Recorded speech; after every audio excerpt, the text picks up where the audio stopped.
একটা জাতির জন্য স্বাধীনতা যুদ্ধ একবার হয়, আমরা স্বাধীন হয়েছি ৭১-এ।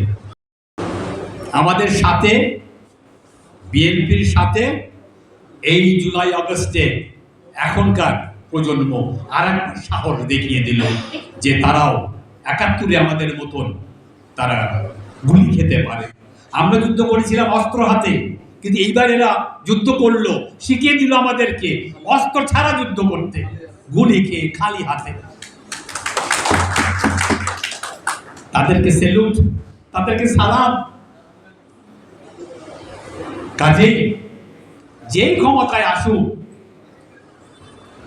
অত ইজিলি পার পাবে না, কারণ আমাদের দেশের মানুষ, আমাদের দেশের যুবকরা তারা দেশের জন্য মরতে শিখেছে এবং প্রমাণ করেছে যে ৭১ ভুল ছিল না।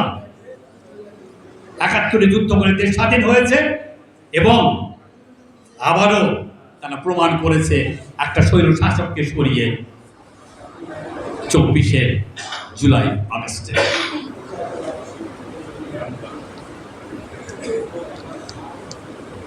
কাজেই আজকে ৩০তম প্রতিষ্ঠা বার্ষিকী সাপ্তাহিক দেশের ডাক।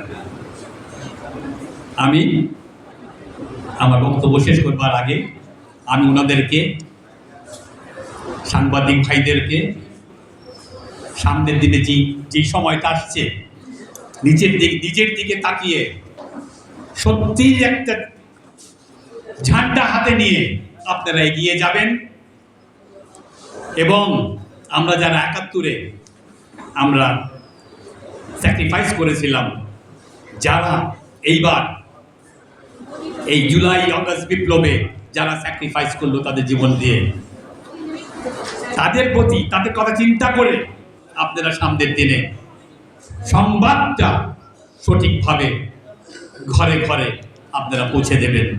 একটা বিরাট কাজ একটা আপনারা করবেন, এই আশা ব্যক্ত করে সামনের দিকে আপনাদের কর্মকাণ্ড দেখবার জন্য অধীর আগ্রহে রইলাম।